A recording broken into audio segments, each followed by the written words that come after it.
இந்த உலகமே கைவிடலாம், எல்லாரும் கைவிடலாம்.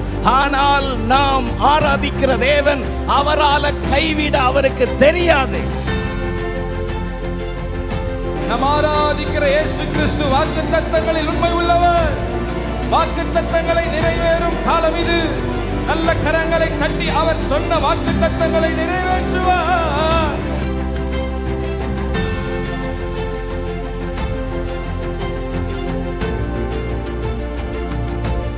இந்த சத்தத்தை கேட்டுக்கொண்டிருக்கிற உங்களுக்கு ஒரு புதிய நம்பிக்கை, புதிய பலத்தை கர்த்தர் தருகிறார். நான் உனக்கு சொன்னதை செய்யும் அளவும் நான் உன்னை கைவிடவே மாட்டேன்.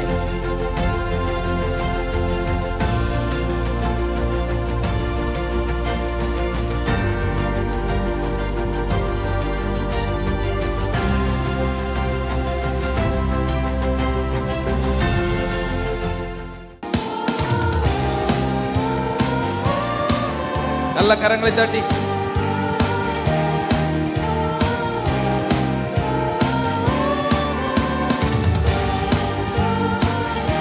வானத்திலும் இந்த பூமியிலும், வானத்திலும் இந்த பூமியிலும் வல்லமையான ஒரு நாமம் உண்டு.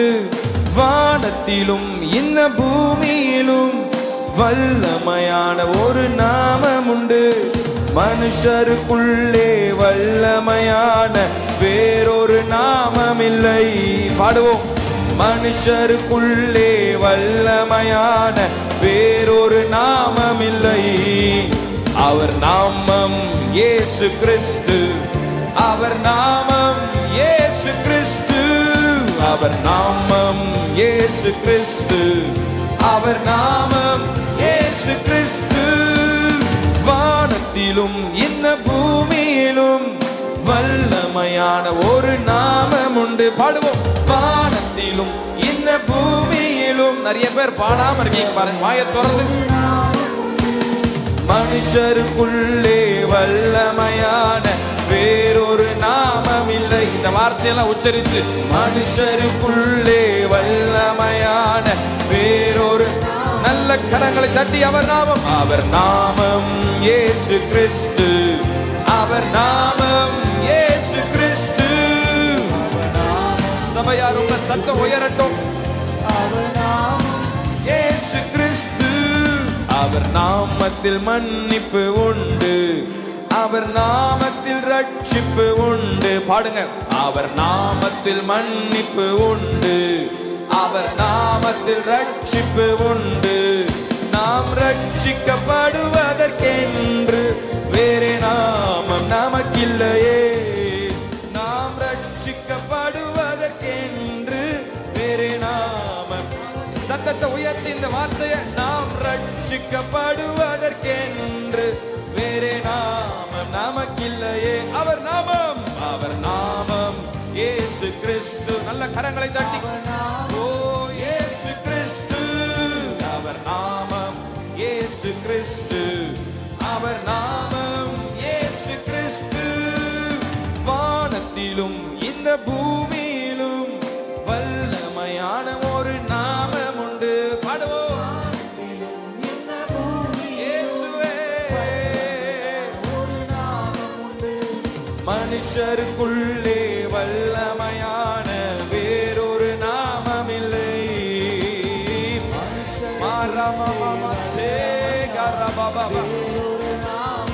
சொல்லுவோம். அவர் நாமம். அவர் நாமம் இயேசு கிறிஸ்து. நல்ல கையை தட்டி.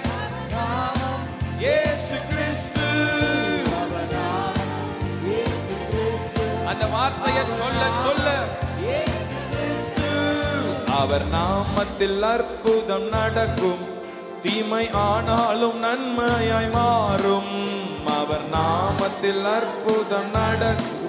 தீமையானாலும் நன்மையாய் மாறும். நாம் காரியம் வாய்ப்பதற்கென்று வேறே நாமம் நமக்கில்லையே. நாம் காரியம் வாய்ப்பதற்கென்று வேறே நாம். இந்த வார்த்தையை சொல்லுங்க. நம் காரியம் ஓ வேறே நாமம். அவர் நாமம். அவர் நாமம் இயேசு கிறிஸ்து. அவர் நாமம்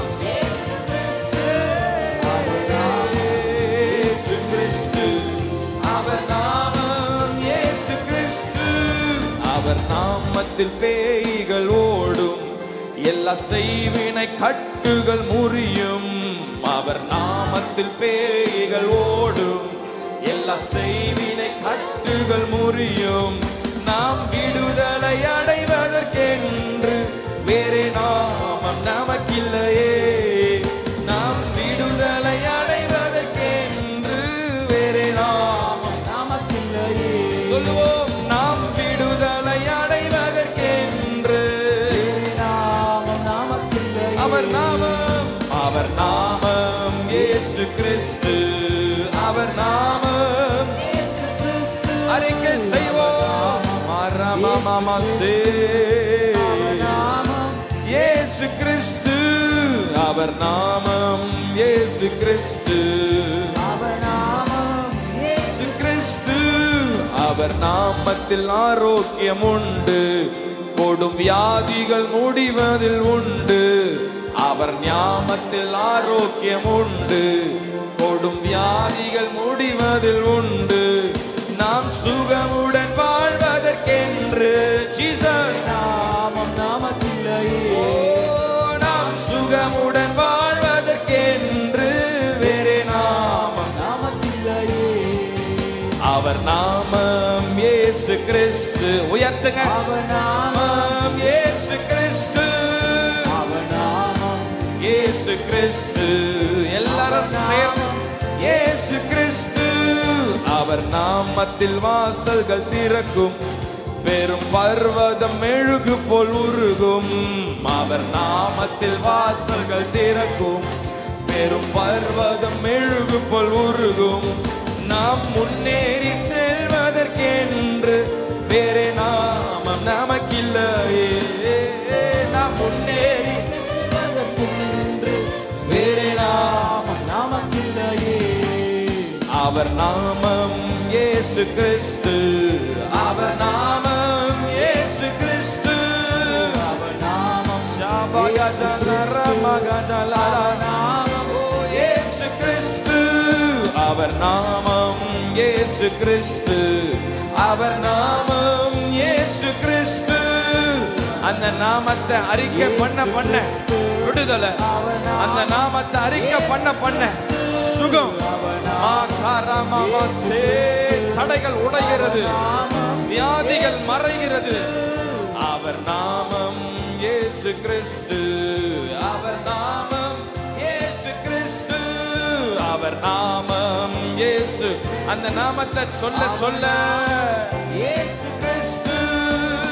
நாமம் இயேசு கிறிஸ்து. இயேசு கிறிஸ்து. சிறையிலோர் ஆயிரங்கள் விடுதலை பெறணுமே. சிறையிலோர் ஆயிரங்கள் விடுதலை பெறணுமே. கட்டவிழ்க்கணும் கட்டுகளை உடைக்கணும். கட்டவிழ்க்கணும் கட்டுகளை உடைக்கணும். அபிஷேகம் என் மேலே, ஆவியானவர் எனக்குள்ளே. பாடுவோம், என் மேலே, ஆவியானவர் எனக்குள்ளே. அபிஷேகம் என் தலை மேலே, ஆவியானவர் எனக்குள்ளே. அபிஷேகம் என் தலை மேலே, ஆவியானவர் எனக்குள்ளே. ஊற்றிடுமே உம் வல்லமையை இந்த நாளில் எங்கள் மேலே. ஊற்றிடுமே உம் அக்கினியை இந்த நாளில் எங்கள் மீது வல்லமையோடு. ஊற்றிடுமே உம் வல்லமையை இந்த நாளில் எங்கள் மேலே. ஊற்றிடுமே உம் அக்கினியை இந்த நாளில் எங்கள் மீது வல்லமையோடு. ஊற்றிடுமே உம் வல்லமையை. இந்த காலை வேளையில பாடிக்கொண்டிருக்கும் போதே ஆவியில ஒரு புதிய பலன், உங்க ஆவியில ஒரு புதிய பலத்தை உங்க ஆவி புதுப்பிக்கப்படட்டும். உங்க ஆவி புதுப்பிக்கப்படட்டும். இந்த கால வேளையில ஆவியானவர் புதிய பாஷைகள், புதிய பாஷைகள். கண்ணை மூடி அங்கங்க வேடிக்கை பார்க்காம தாகத்தோடு கேட்கிற ஒவ்வொருவர் மேலும் உங்க ஆவியில ஒரு உயிர் மீட்சிய, ஒரு புதுப்பித்தல இந்த காலவெளியில ஆவியானவர் சபைக்குள்ளாக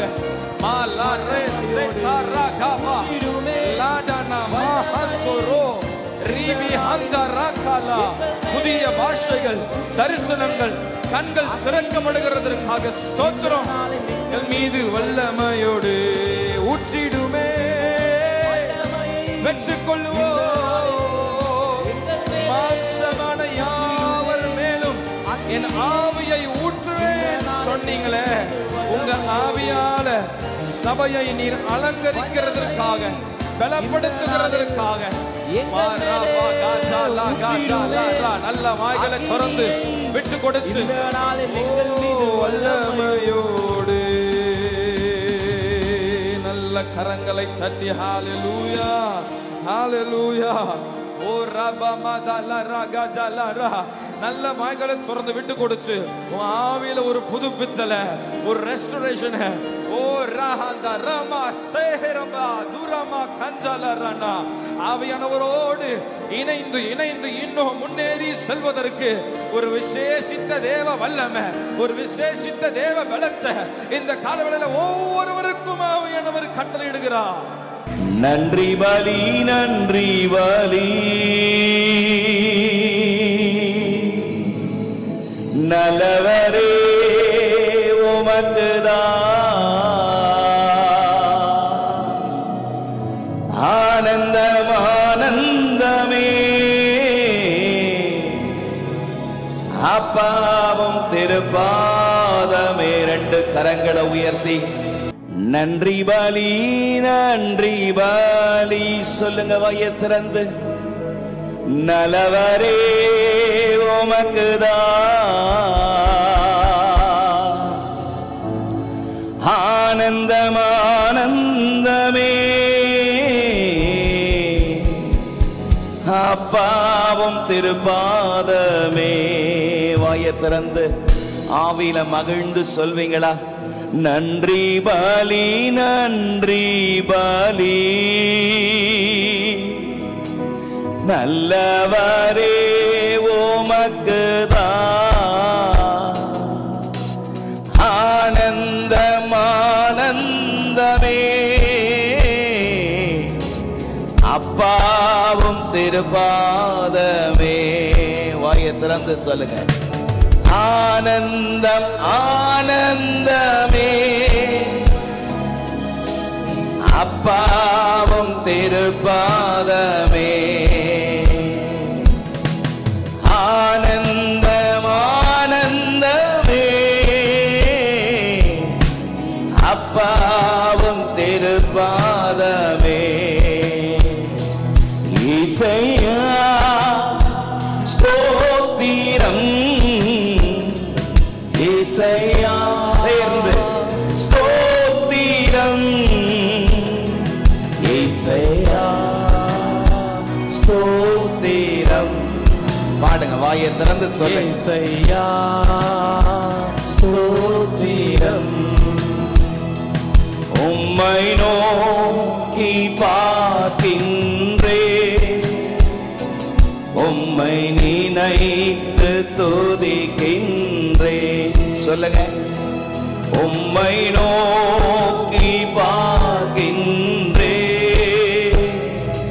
உம்மை நினைத்து துதிக்கின்றேன். சேர்ந்து எல்லாரும் இசையா ஸ்தோத்திரம். இசையா ஸ்தோத்திரம்.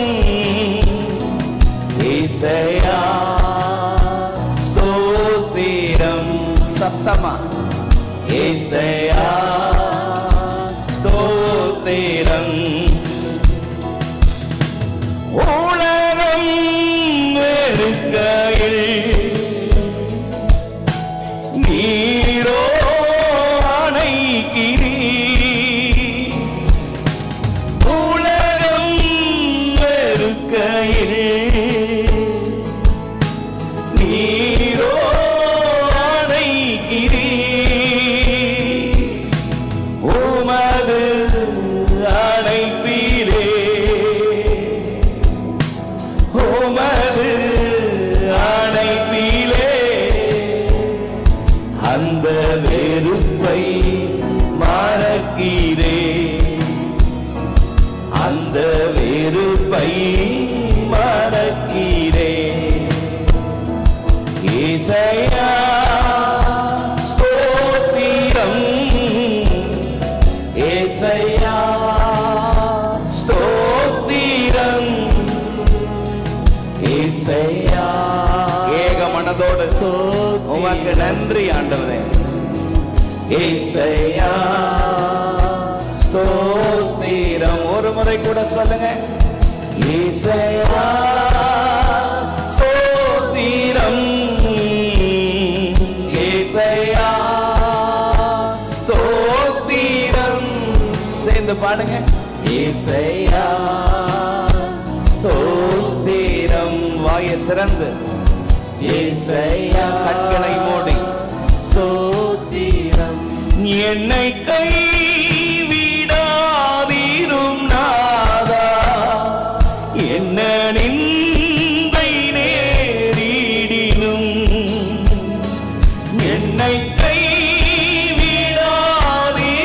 நாதா, என்ன நிந்தை நேரிடினும் உமக்காக யாவும் சகிப்பே, உமது பலன் ஈந்திடுமே. எத்தனை பேருக்கு இந்த வேலை வேணும்? உமக்காக யாவும் சகிப்பே, உமது பலன் ஈந்திடுமே. ஏசையா ஏசையா ஸ்தோத்திரம்,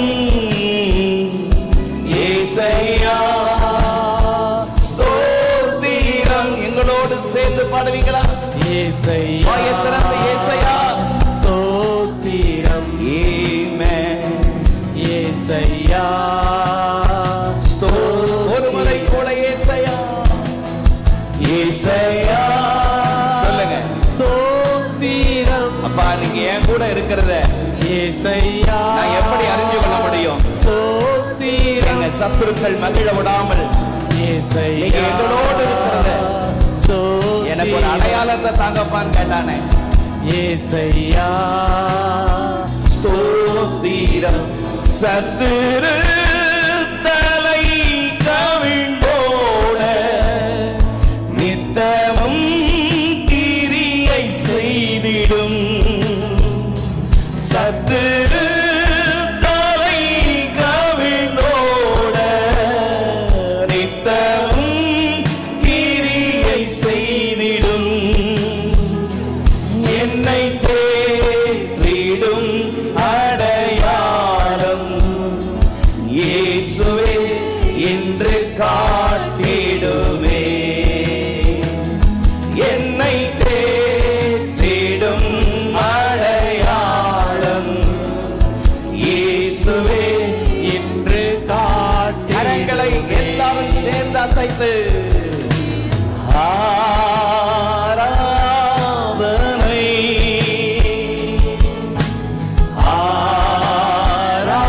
ஆராதனை சேர்ந்து உயர்த்துவோம். ஆராதனை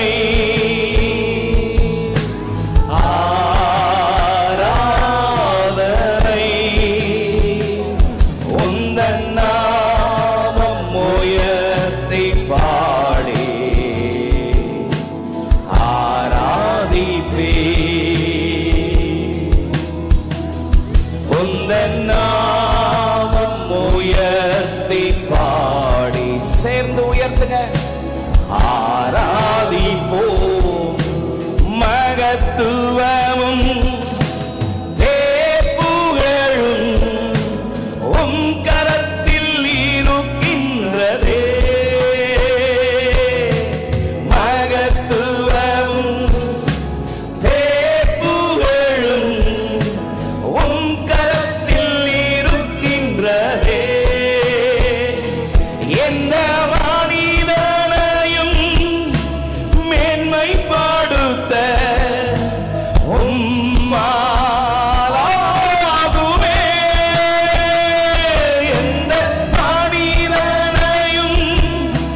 மகிமை, கர்த்தருடைய மகிமை ஆலயத்தை நிரப்பிச்சு என்ற வார்த்தையின்படி அவரை பாடி துதிக்கும் பொழுது எல்லா கட்டுகள், எல்லா சோர்வுகள், எல்லா பலவீனங்கள் முற்றிலுமாய் விலகுகிறது.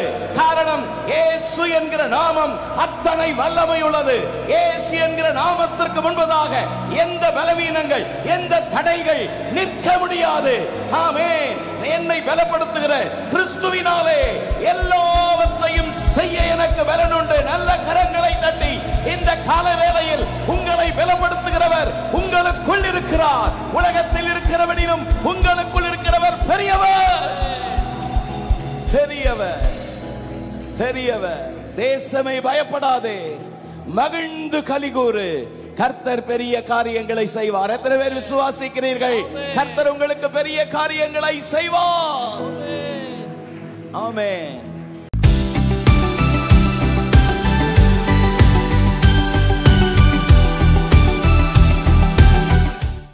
ரோமருக்கு எழுதிய நிருபத்தில்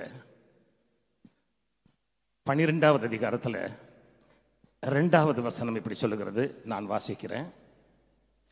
நீங்கள் இந்த பிரபஞ்சத்திற்கு ஒத்த வேஷம் தெரியாமல் தேவனுடைய நன்மையும் பிரியமும் பரிபூர்ணமான சித்தம் என்னதென்று பகுத்தறியத்தக்கதாக உங்கள் மனம் புதிதாகிறதுனாலே மறுரூபமாகுங்கள். ஹல்லேலூயா.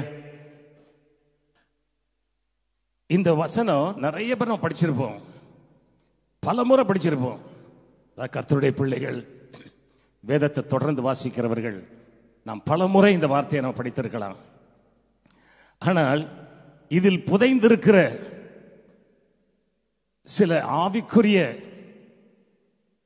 காரியங்களை எனக்கு பரிசுத்த ஆவியானவர் கற்றுக் கொடுத்தார். இந்த வசனம் ஒரு 15-20 நாட்கள் முன்பாகவே இதை குறித்து நான் தியானிக்க ஆரம்பித்தேன்.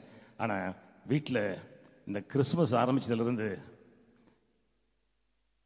16ஆம் தேதி வரைக்கும் ஒரே விழாக்கள்னு ஓடிக்கிட்டே இருந்தது. வீட்டில் வந்து பார்த்தீங்கன்னா 25 இயேசுனுடைய பிறந்த நாள், 28 என் பேரன் பிறந்த நாள், 30 என் பேத்தி பிறந்த நாள், 3ஆம் தேதி நான் பிறந்த நாள், 9ஆம் தேதி என்னுடைய இன்னொரு பேத்தி பிறந்த நாள். ஏன்னா நியூ இயர் இன்னைக்கு அது ஒரு விழா, ஒரு ஃபீஸ்ட்டு. அதுக்கப்புறம் 16ஆம் தேதி எங்களுடைய 50 ஆண்டுகள் முடிவு திருமண நாள் வாழ்க்கையில். இப்படி ஒரே விழாக்களாக போயிடுச்சு. ஆகவே இந்த காலகட்டத்தில் இந்த வார்த்தை என்னோடு இடைப்பட்டு கொண்டே இருந்தது. நேற்று இரவில் தான் இந்த செய்தியை நான் முடிக்க முடிந்தது, நான் தியானித்து எழுத முடிந்தது. ஆகவே இதை நான் உங்களோடு கூட பகிர்ந்து கொள்ள விரும்புகிறேன். இந்த வார்த்தையை படிக்கும் பொழுது உங்களுக்கு மனசில் என்ன தோணுச்சு? இந்த வார்த்தையை நம்ம எல்லாரும் படிப்போம். வேத வசனத்தை படிக்கும் பொழுது வேதம் நம்மளோட பேசும். ஆமென். வேதம் நம்மளோட பேசலைன்னா நம்மள்ட்ட ஏதோ பிரச்சனை இருக்குன்னு அர்த்தம். இந்த வேதம் நம்மோடு ஒவ்வொரு முறையும் பேசும். Whenever we read the word of God, He will speak to us. நம்மோடு பேசும். ஆனால் இந்த வார்த்தையை படிக்கும்போது என்னோடு பேசுனதை சொல்கிறேன். என்னோடு பேசுனதை உங்களோட எப்படின்னு தெரியாது. டேய், நீ இன்னும் புதிதாக வேண்டும். ஆமென். இந்த வார்த்தை தான் எனக்குள் வந்தது. You have to renew yourself. இன்னும் உன்னிடம் குறைகள் உண்டு, நீ உன்னை நாளுக்கு நாள் புதிதாக்க வேண்டும் என்ற ஒரு வார்த்தை எனக்குள் வந்து கொண்டிருந்தது. உங்களுக்கு எப்படி எனக்கு தெரியாது, அதுக்கு நான் சாட்சி சொல்ல முடியாது. என் வாழ்க்கையில் நான் எதை படித்தாலும் ரொம்ப கருத்தாக படிப்பேன். என்னுடைய ஃபோக்கஸ் ஃபுல் அட்டென்ஷன் படிப்பேன். அதனால தான் என்னுடைய பள்ளிக்கூட வாழ்க்கையில் கூட நான் கிளாஸில் அட்டன் பண்ணேன்னா பர்ஃபெக்டாக கிளாஸ் கேட்டுருப்பேன். என் பரீட்சைகளுக்காக என் வாழ்க்கையில் நான் படித்ததே கிடையாதுங்க. கிளாஸில் கேட்குறதோட சரி, நான் திருப்பி புத்தகத்தை பார்த்ததே கிடையாது. ஏன்னா அவைகள் என் மனதிற்குள் அப்படியே பதிந்து விடும். அதே போல தான் இந்த வார்த்தைகளும் நான் படிக்கும் பொழுது எனக்குள் பதிந்து, அது மட்டுமல்ல, வேத வார்த்தைகள் அது பல காரியங்களை வெளிப்படுத்தும். அப்படி வெளிப்படுத்தின சில காரியங்களை தான் நான் இந்த நாளில் பகிர்ந்து கொள்ள விரும்புகிறேன். ஏன்னா இந்த வேத வசனம் சொல்லுகிறபடி நாம் எல்லோரும் புதுப்பிக்கப்பட வேண்டும். ஆமென். இந்த வேத வசனம் எப்படி முடியுது? மனம் புதிதாகிறதுனாலே மறுரூபமாகுங்கள். In other words, I take it as a command. இது ஒரு கட்டளை. நாம் புதுப்பிக்கப்பட வேண்டும் என்பது தேவனுடைய கட்டளையாக இருக்கிறது. It's a command. நாம் புதுப்பிக்கப்பட வேண்டும். ஏன் அப்படின்னா no human in this world is perfect. இந்த உலகத்தில் பிறந்த எந்த மனிதனும் பரிபூர்ணமான மனிதன் அல்ல, பரிசுத்தமான மனிதன் அல்ல. including all the servants of God I am talking.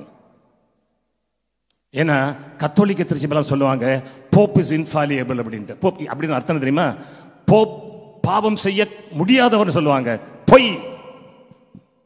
only Jesus Christ is infallible. ஆமென். இயேசு மனிதனாக பிறந்தது, இயேசு மட்டும்தான் பாவம் செய்ய முடியாதவர், மற்றவங்க எல்லாம் தவறுகிறவர்கள் தான். ஆகவே அதை நாம் சரியாக புரிந்து கொள்ள வேண்டும். நான் தவறுகிறவன் என்று நீங்கள் முடிவு செய்தால் ஒழிய நீங்க திருந்த முடியாதுங்க, புதுப்பிக்க முடியாது. let us come to that point. முதல்ல அதுக்கு வருவோம். நான் திருத்தப்பட வேண்டிய நபர், நான் திருத்தப்பட வேண்டிய மகன், நான் திருத்தப்பட வேண்டிய மகள் என்ற நிலைக்கு வந்தால் மட்டுமே நாம் திருந்த முடியும். ஹல்லேலூயா. ஆகவே இப்ப ஒண்ணே ஒன்று செய்வோமா?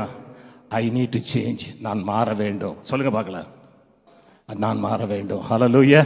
நான் மாற வேண்டும் சொன்னீங்கன்னா அன்னைக்கு இருந்து மாற்றம் ஏற்படுங்க. ஹல்லேலூயா. ஏன்னா பவுல் அழகாக சொல்லுகிறார். நிறைய வசனங்களை நான் வாசித்துட்டு போயிடுறேன். பவுல் கலாத்தியர்கள் நிருபத்தில் 1வது அதிகாரத்தில் 4வது வசனத்தை இப்படி சொல்லுகிறாரு. அவர் நம்மை இப்பொழுது இருக்கிற பொல்லாத பிரபஞ்சத்திலிருந்து விடுவிக்கும்படி நம்முடைய பிதாவாகிய தேவனுடைய சித்தத்தின்படியே, எதன்படியே? சித்தத்தின்படியே நம்முடைய பாவங்களுக்காக தம்மை தாமே ஒப்பு கொடுத்தார். அதுல 2 காரியங்கள் இருக்குது, அதுல விளக்க நேரம் இல்லை. இந்த உலகம், அதுல 3 காரியங்கள் இருக்குது. இந்த உலகம் என்ன உலகமா? ஆங்கிலத்தில் ஈவில் வேர்ல்டு அப்படிதான் போட்டிருக்கோம். பாருங்களேன்.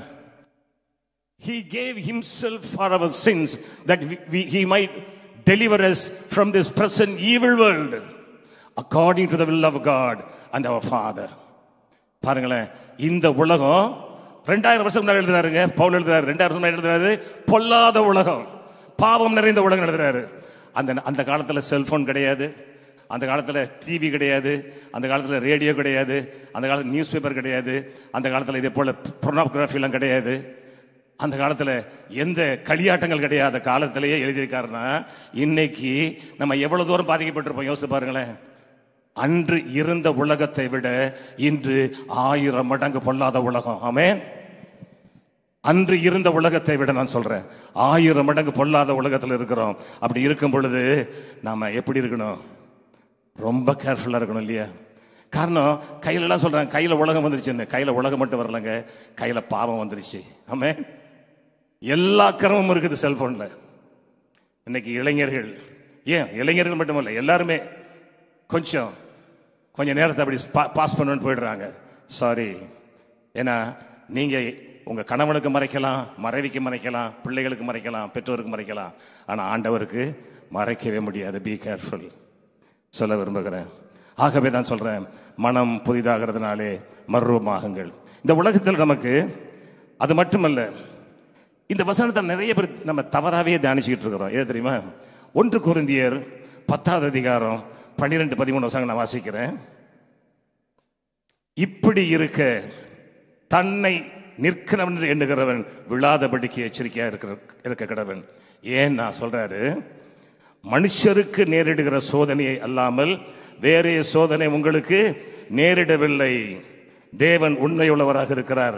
உங்கள் திராணிக்கு மேலாக நீங்கள் சோதிக்கப்படுவதற்கு அவர் இடம் கொடாமல் சோதனையை தாங்கத்தக்கதாக சோதனையோடு கூட அதற்கு தப்பிக்கொள்ளும்படியான போக்கை உண்டாக்குறார். இந்த சோதனையுடனே இந்த உலகம் பூரா கிறிஸ்துவ உலகம் பூரா பேசிட்டு இருக்கா? நம்முடைய பிரச்சனைகளை பாடுகளை பேசிட்டு இருக்குது, கஷ்டத்தை வருத்தத்தை பேசிட்டு இருக்குது. அது இல்லைங்க. இங்க சொல்ற இந்த வார்த்தை ஆங்கிலத்தை படிச்சு பாருங்க, டெம்ப்டேஷனா இருக்கும். What is temptation?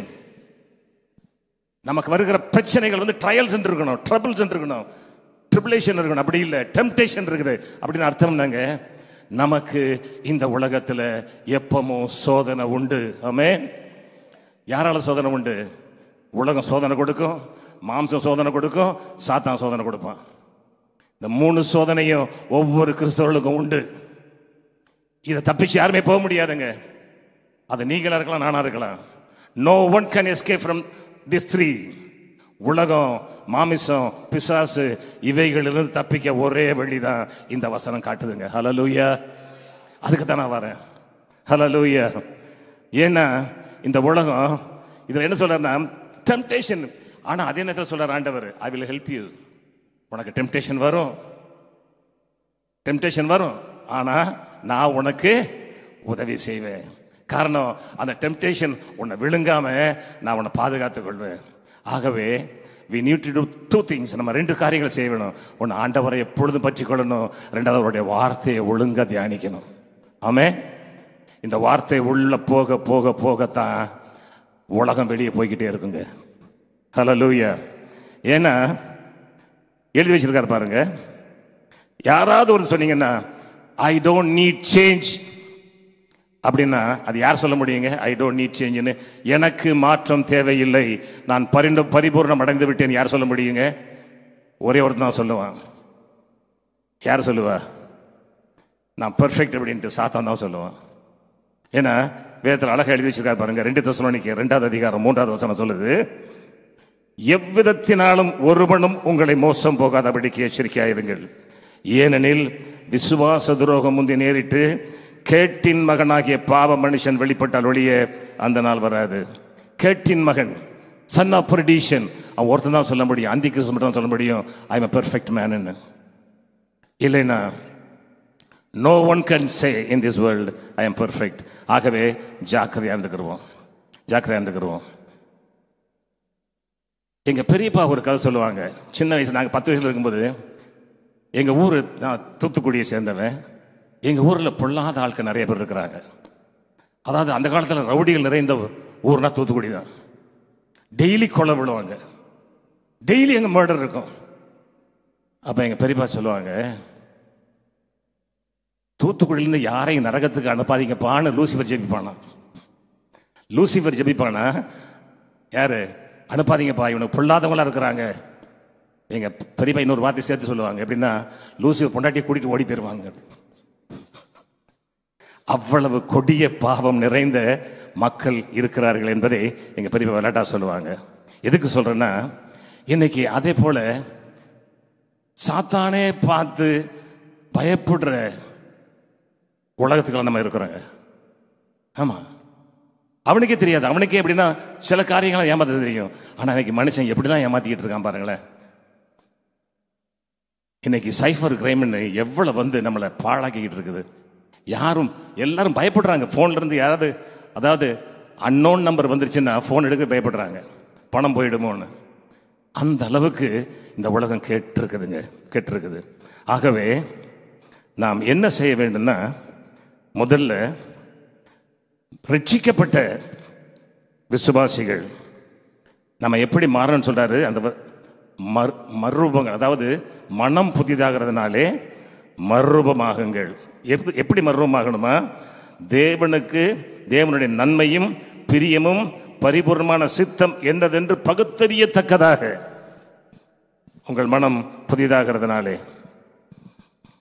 ஆகவே ஒவ்வொரு நாளும் நம்ம யாரும் சொல்ல முடியாது I am perfect like Jesus,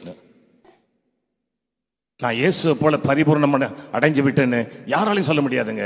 ஆகவே everyday we need to strive to be renewed. ஒவ்வொரு நாளும் நாம் புதுப்பிக்கப்பட நாம் எப்பொழுதும் தியானித்துக் கொண்டே இருக்க வேண்டும்.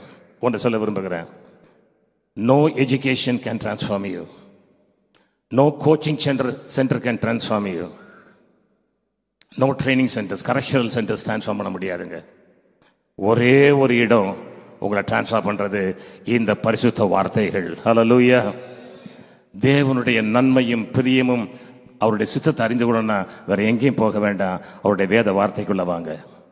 வேத வார்த்தைக்குள்ள அவருடைய சித்தம் திட்டம் அனைத்தும் எழுதப்பட்டிருக்குதுங்க. நீங்க நிறைய பேர் சொல்லுவாங்க, ஆண்டவருடைய சித்தத்தை அறிஞ்சுக்கணுமா நீ உபவாசத்தை ஜெபம் பண்ணு, ஆண்டவர் பேசுவார்னு. நான் சொல்றேன், சாரி, அவர் ஆண்டவர் எழுதி வச்சதை பேச மாட்டாருங்க. எழுதி வைத்ததை, வேதத்தில் எழுதி வைத்த காரியங்களை அவர் திரும்ப திரும்ப சொல்லிக்கிட்டு இருக்க மாட்டார். வேதத்தில் எழுதி வைத்த காரியத்தை கன்ஃபார்ம் பண்ணுவார். நமக்கு ஆண்டவர் எழுதி வைத்த வார்த்தைகளை சொல்றது புரியுதா? He will confirm the word of God in our life, but he will not tell. ஏன்னா அவருடைய சித்தம் இதான் செய்ய போற, அதான் செய்ய போற, இதான் செய்யணும், அதை சொல்லவே மாட்டார். ஏன்னா வேதத்தில் எல்லாமே எழுதி இருக்குது. வேதத்தில் எல்லாமே எழுதியிருக்குது. நான் அதை உங்களுக்கு ஒன்றாக விளக்குகிறேன். பவுல் சொல்லுகிறார், பவுல் தேவனுடைய சித்தத்தை அறிந்த மனிதன். பவுல் சொல்லுகிறாரு, நீங்க படிச்சு பார்க்கலாம், 5 வசனங்கள் இருக்குது இந்த வார்த்தை. 1 கொரிந்தியர் 4:16, 1 கொரிந்தியர் 11:11, கலாத்தியர் 4:12, பிலிப்பியர் 3:17, பிலிப்பியர் 4:9. இந்த வசனங்கள்லாம் ஒரே ஒரு வார்த்தை திரும்ப திரும்ப வருது. எழுதிமா சொல்றாரு அவரு, நான் கிறிஸ்துவை பின்பற்றுகிறது போல நீங்கள் என்னை பின்பற்றுகிறவர்களாயிருங்கள். திரும்ப திரும்ப சொல்ற போடுமா அந்த வசனத்தை போடு தம்பி. ஆகையால் என்னை பின்பற்றுவர்களாக என்று உங்களுக்கு புத்தி சொல்லுகிறேன். 11 போடு. 11 1 கொரிந்தியர் 11 1 கொரிந்தியர் 11 பாருங்க. நான் கிறிஸ்துவை பின்பற்றுகிறது போல நீங்கள் என்னை பின்பற்றுவர்களாயிருங்கள். This is the model. This is the way we have to transform ourselves. நம்மை நாம புதுப்பிக்கணும், வேற வழியே கிடையாது. கிறிஸ்துவை எப்படி பவுல் பின்பற்றினாரோ அதே போல நாம் அவரை பின்பற்ற வேண்டும் என்று பரிசுத்த வேதாகமம் நமக்கு கற்றுக் கொடுக்கிறது. ஏன் சொல்றேன்னா, எனக்கு ஆச்சரியமா இருக்கும். இந்த பவுலுடைய வாழ்க்கையை நினைக்கும் போது எனக்கு ஆச்சரியமா இருக்கும். பவுல் கிட்டத்தட்ட 35 வருடங்கள் தேவனுக்கு பிரியமான ஒரு ஊழியம் செஞ்சாருங்க. அவரை போல ஒரு நல்ல ஊழியம் செய்ய வேதத்தில் அவ்வளவு ரெக்கார்ட் இருக்கு அவரை குறிச்சு. 35 வருடங்கள் கடினமான ஊழியம் செஞ்சார். பல பாடுகள் பட்டார், வேதனைகள் அடைந்தார். 35 வருஷத்துக்கு அப்புறம் தான் அவரை வந்து ஜெயிலில் போட்டிருக்கிறாங்க. அந்த ஜெயிலில் இருந்து எழுதின நிருபத்தில் 1 பிலிப்பியருக்கு எழுதின நிருபம். அவர் ஜெயிலில் இருக்கும்போது, சிறைச்சாலை இருக்கும்போது எழுதுறாரு. அந்த நிருபத்தில் எப்படி எழுதுறாரு பாருங்க. நான் 3வது அதிகாரத்தில் 10 14 வரையும் எழுதுறேன். இப்படி நான் அவரையும் அவருடைய உயிர்த்தெழுதலின் வல்லமையையும் அவருடைய பாடுகளின் ஐக்கியத்தையும் அறிகிறதற்கும் அவருடைய மரணத்திற்கொப்பான மரணத்திற்குள்ளாகி எப்படியாயினும் நான் மரித்தோரிலிருந்து உயிரோடு எழுந்திருப்பதற்கு தகுதியாக படிக்கும் அவருக்காக எல்லாவற்றையும் நஷ்டம் என்று விட்டேன், குப்பையுமாக எண்ணுகிறேன். நான் அடைந்தாயிற்று அல்லது முற்றிலும் தேறினவானானேன் என்று எண்ணாமல் கிறிஸ்து இயேசுவினால் நான் எதற்காக பிடிக்கப்பட்டேனோ அதை நான் பிடித்துக் கொள்ளும்படி ஆசையாய் தொடர்கிறேன். சகோதரரே, அதை பிடித்துக் கொண்டேன் என்று நான் எண்ணுகிறதில்லை. ஒன்று செய்கிறேன், பின்னானவைகளை மறந்து முன்னானவைகளை நாடி கிறிஸ்து இயேசுவுக்குள் தேவன் அழைத்த பரம அழைப்பின் பந்தய பொருளுக்காக இலக்கை நோக்கி தொடர்கிறேன். This speaks volume. இந்த வசனங்கள் நமக்கு இதை குறித்து தியானிக்கணும். நாம் மணிக்கணக்காக தியானிக்கலாம். எதுக்கு சொல்லணும்? ஒன்று சொல்றாரு, 35 வருடங்கள் ஆண்டவருக்காக உழைத்தவர். அவர் ஊழியத்துக்கு ஆரம்பிக்கிறதுக்கு முன்னாலே இயேசுடைய குரலை கேட்டவர். தமஸ்கு ரோட்டில் போகும்போதே அவர் ஆண்டவரை சந்தித்தவர், ஆண்டவரோடு தொடர்பு கொண்டவர். கொரிந்தில் இருக்காரு, கொரிந்த விட்டு போன நினைக்கிறார். அப்ப சொல்றாரு, ஆண்டவர் போகாத, இங்க எனக்கு நிறைய ஆத்மாக்கள் இருக்கிறாங்கப்பா, நீங்க இருன்னு. இப்படி ஒவ்வொரு கட்டத்திலையும் ஆண்டவர் நடத்துறாரு. இவ்வளவு தூரமாக ஆண்டவரோடு தொடர்பு கொண்டு சொல்றாரு, இன்னும் நான் அவர் அறியணும். ஹல்லேலூயா. இப்படி அதாவது இயேசுவை அதிகமாக அறிந்த பவுல் எழுதுகிறார், இன்னும் நான் அறியணும்னு. நீங்களும் நான் எங்கெங்க இருக்கிறோம்? நம்ம என்னமோ அறிஞ்சிட்டோம் நினைச்சிட்டு இருக்கிறோம். ஆவிக்குரிய சபைக்கு வந்துட்டு அந்நிய பாஷை பேசிட்டா எல்லாம் தெரிஞ்சோன்னு நினைக்கிறோம். No, we have to correct ourselves. நாம மாற வேண்டிய இடங்கள் பல உண்டுங்க, மாற வேண்டிய இடங்கள் பல உண்டு.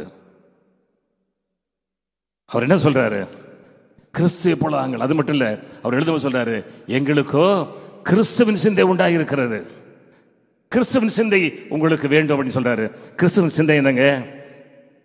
பொறுமை, தாழ்மை, தேவனை சார்ந்து கொள்ளுதல், சுய விருப்பம், செல்ஃப் சென்டர்ட்னஸ், செல்ஃபிஷ்னஸ் இல்லாமல் இருக்குது.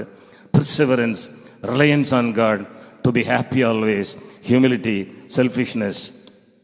அதே போல வார்த்தையில் இயேசுவானவர் அவர் வாழ்ந்த காலத்தில் பாருங்க, ஓய்வு நாள் பூரா அவர் எங்க இருப்பாரு?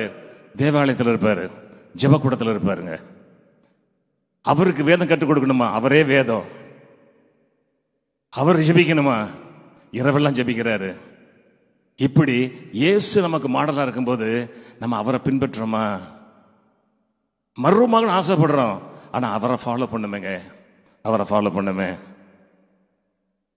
இந்த பவுல் தான் பிலிப்பில முறையாக திருச்சபையை எஸ்டாப்ளிஷ் பண்றாரு. முதல் திருச்சபை எது? பிலிப்பி பட்டணத்தில் பவுல் நிறுவன திருச்சபை. அந்த திருச்சபைக்கு அவர் எழுதுறாரு இந்த லெட்டரில். அந்த லெட்டரை இப்படி எழுதியிருக்காரு. எழுதிட்டு 4வது அதிகாரம் 11 வசனம் சொல்றாரு. 4வது அதிகாரம் 11 வசனத்தில், என் குறைச்சலினால் நான் இப்படி சொல்றதில்லை, ஏனெனில் நான் எந்த நிலைமையில் இருந்தாலும் மன ரம்யமாக இருக்க கற்றுக்கொண்டேன். This is another attitude we should learn. நான் மன ரம்யமாக இருக்க கற்றுக்கொள்றேங்க. மன ரம்யமா இருக்கிறோமா? அது சின்ன சோதனை வந்த உடனே யோபு போல சோதனை, இயேசு சம்மந்தம் சொல்லி சுமக்கிறேன் இப்படி சொல்லி நம்ம ஏமாற்றிக்கிட்டு இருக்கிறோமா? we have to change. நாம் இன்னும் மாற வேண்டிய இடங்கள் பல உண்டுங்க. ஏன்னா இவ்வளவு தூரம் ஊழியம் செய்த பவுல் சொல்றாரு, நான் இன்னும் மாறணும் அப்படி சொல்லிட்டு இருக்கும்போது நம்ம எவ்வளவு சொல்லணும் நான் இன்னும் மாறணும்னு. தயவு செய்து இன்றையிலிருந்து ஒரு முடிவெடுங்க.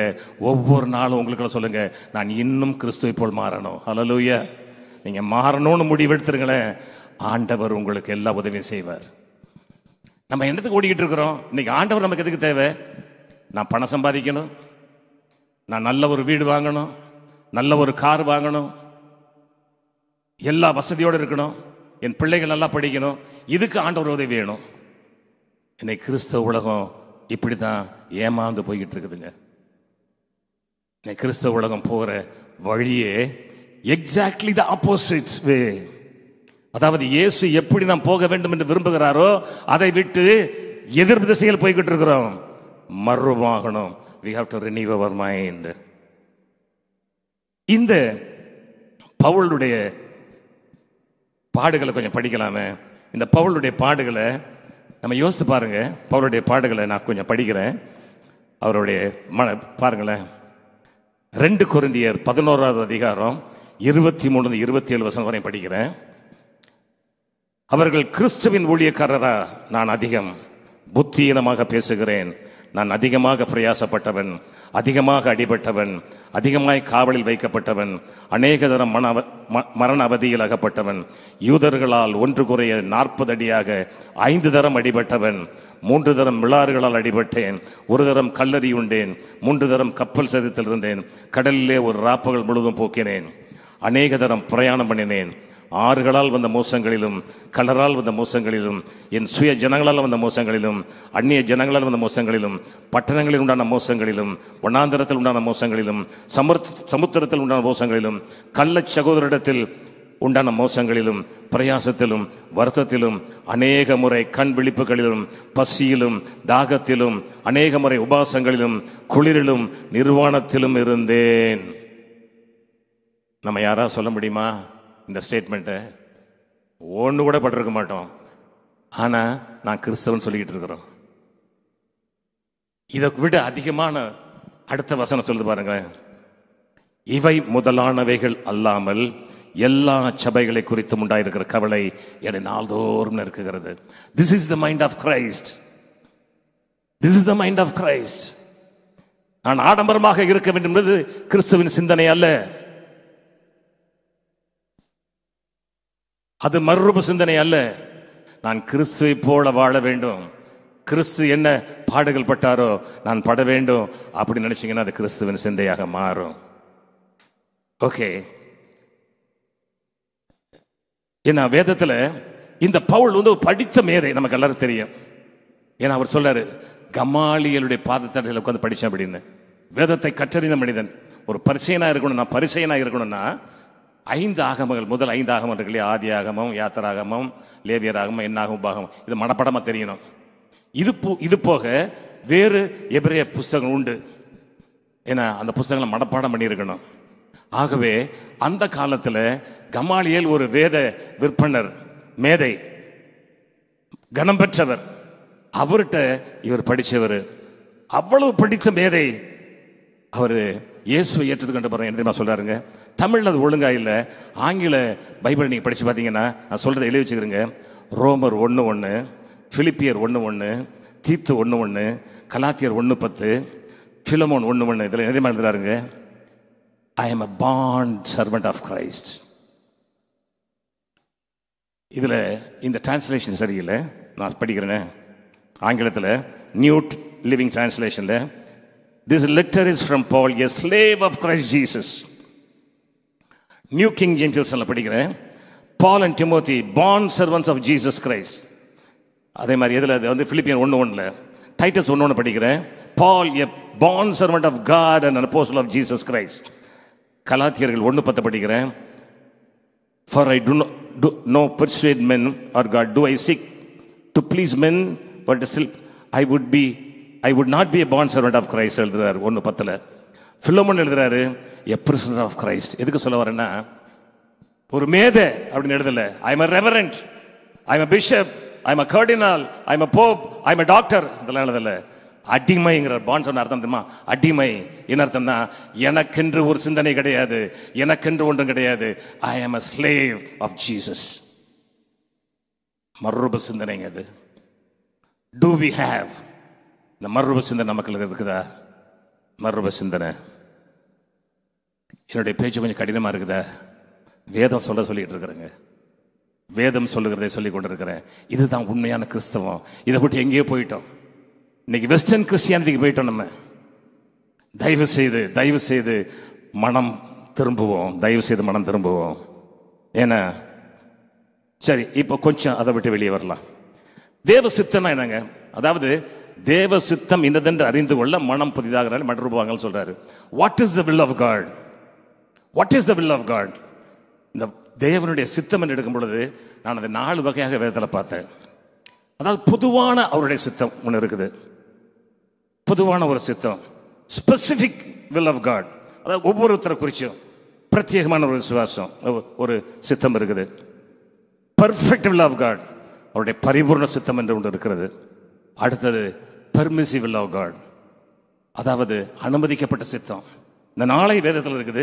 அதை நான் உங்களுக்கு ஒன்று விளக்கி காட்டுகிறேன். இந்த 4 விதமான சித்தம் வேதத்தில் இருக்குது. அதாவது அவருடைய சித்தம் வெளிப்பட்டு இருக்குது. இதில் நம்ம கேர்ஃபுல்லாக இருக்க வேண்டியது தெரியுமா?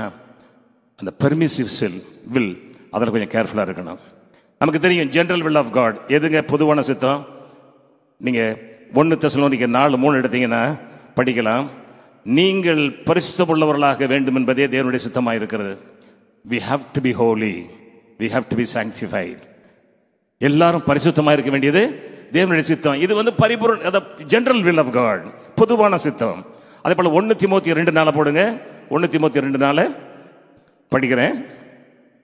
எல்லா மனுஷரும் ரட்சிக்கப்படவும் சத்தியத்தை அறிவை அடையவும் அவர் சித்தமுள்ளவராக இருக்கிறார். This is general will of God. அதே போல 1 பேதுரு 1:15 படிக்கிறேன். உங்களை அழைத்தவர் பரிசுத்தராய் இருக்கிறது போல நீங்கள் உங்கள் நடைகள் எல்லாவற்றிலும் பரிசுத்தராயிருங்கள். இது வந்து ஜெனரல் வில் ஆஃப் காட். இப்ப ஸ்பெசிபிக் பிரத்யேகமான சித்தம் அதை நான் காட்டுறேன் உங்களுக்கு. அது எங்க இருக்குன்னா அப்போஸ்தலர் நடபடிகள் 23:11 நான் படிக்கிறேன். இது கடல் அந்த புயல்ல மாட்டிக்கிட்ட பவுல் இருக்கிறாரு. அப்போ அப்போஸ்தலர் நடபடிகள் 23:11 ஐஎஸ். அன்று ராத்திரியிலே கர்த்தர் பவுலின் அருகே நின்று, பவுலே திடன்கொள், நீ என்னை குறித்து எருசலேமிலே சாட்சி கொடுத்தது போல ரோமாவிலும் சாட்சி கொடுக்க வேண்டும். This is a specific will. பிரத்யேகமான ஒரு சித்தம், தேவனுடைய சித்தம். அதாவது இது எல்லாருக்கும் இல்லை, இது எல்லாருக்கும் பொருந்தாது. இது பவுலுக்கு அந்த காலகட்டத்தில் சொல்லப்பட்டது. எல்லாரும் இதை நம்ம எடுத்துக்கிற முடியாது. ஓ ஆண்டவர் எனக்கு கொடுத்த வார்த்தை அப்படின்னு. நிறைய பேர் வேதத்தில் அப்படி தான் எடுத்துக்கிறோம், தவறாக புரிந்து கொள்கிறோம். This is not for everybody. This is only for Paul. என்ன அதுக்கப்புறம் பர்ஃபெக்ட் வில் ஆஃப் காட் அதை பார்த்துடலாமா? என்னாகமோ 22:12. நான் ஒவ்வொரு வசனம் சொல்லிட்டு போறேன், அதை மட்டும் பாருங்க. என்னாகமோ 22:12. நமக்கு தெரியும் மோவாப் தேசத்துக்குள்ள வந்துகிட்டு இருக்காங்க, இஸ்ரேல் வர்ற மக்கள் மோசையோட வந்துகிட்டு இருக்கிறாங்க. அப்போ அந்த பாலாக் அரசன் வந்து பாலாம கூப்பிடுறான், பிழையாம கூப்பிடுறாரு, கூப்பிட்டு சபிக்கணும்னு. அப்போ என்ன நடக்குது பாருங்க. இந்த என்னாகம 22:12 படிக்கிறேன். அதற்கு தேவன் பிழையாமை நோக்கி, நீ அவர்களோட போக வேண்டாம், அவர்களோட போக வேண்டாம், அந்த ஜனங்களை சபிக்கவும் வேண்டாம், அவர்கள் ஆசீர்வதிக்கப்பட்டவர்கள். This is the perfect will of God. அதாவது இஸ்ரவேலை குறித்து, திருச்சபையை குறித்து தேவனுடைய திட்டம், பரிபூர்ண சித்தம் இதுதான். யாரும் நம்ம சபிக்க முடியாது, ஏன்னா தேவனுடைய திட்டம் இது. ஆனா இங்கதான் பிலேயாம், பாலாம் ஒரு ஒரு தப்பு பண்றாரு. என்ன தப்புன்னா பாருங்களேன், 22, 19, 20 நான் படிக்கிறேன், கவனிங்க. என்னாகமத்துல இங்க ஒரு வார்த்தையை போடுறாரு பாருங்க, வேதம் அழகா எழுதி இருக்குது. ஆகிலும் ஆகிலும் என்னாகம 22, 19, 20 போடுங்க தம்பி, எல்லாரும் பார்க்கட்டும். ஆகிலும் கர்த்தர் இனிமேல் எனக்கு என்ன சொல்லுவார் என்பதை நான் அறியும்படிக்கு நீங்களும் இந்த ராத்திரியிலே இங்கே தங்கி இருங்கள் என்றான். இந்த ஆகிலும் போட்டாலே டேஞ்சருங்க. ஆகிலும் வார்த்தை வந்து நினைச்சுக்கிறேங்க, அங்க ஆபத்து காத்திருக்கிறது. ஆண்டவர் முதலே சொல்லிட்டாரு, நீ போக வேண்டாம். ஆனா இவனுக்கு ஒரு ஆசை, ஏன்னா நிறைய பேர் அனுப்புறான், திருப்பி பாலாக்கு அனுப்புறான், அரசு அரப்பி வாப்பா எப்படியா வந்திருப்பா உனக்குன்னு. ஆனா வெளியில வார்த்தை சொல்றாரு, அவர் வீடு நிறைய பொண்ணு கொடுத்தாலும் எனக்கு வேண்டாம் அப்படிங்கிறாரு. ஆனா மனசுக்குள்ள ஒரு ஆசை இருக்குது. அதான் சொல்றாரு ஆகிலும். அப்ப என்ன சொல்லியிருக்கணும், அந்த பிலேயாம் தீர்க்கது என்ன சொல்லியிருக்கணும், போங்கடா எங்க வீட்டுக்குள்ள யாரும் வராதீங்க. ஆண்டவர் ஒரு இடம் சொல்லிட்டாரு, அவர் ஒரு இடம் சொன்னதுதான், அவர் மாற்ற மாட்டார்னு சொல்லியிருக்கணும். ஆனா இவன் என்ன பண்றான், அவருக்கு அதாவது அவருடைய ஆசைக்கு இடம் கொடுக்குறான். அவனை ஆண்டவர் கைவிட்டார் பாருங்க.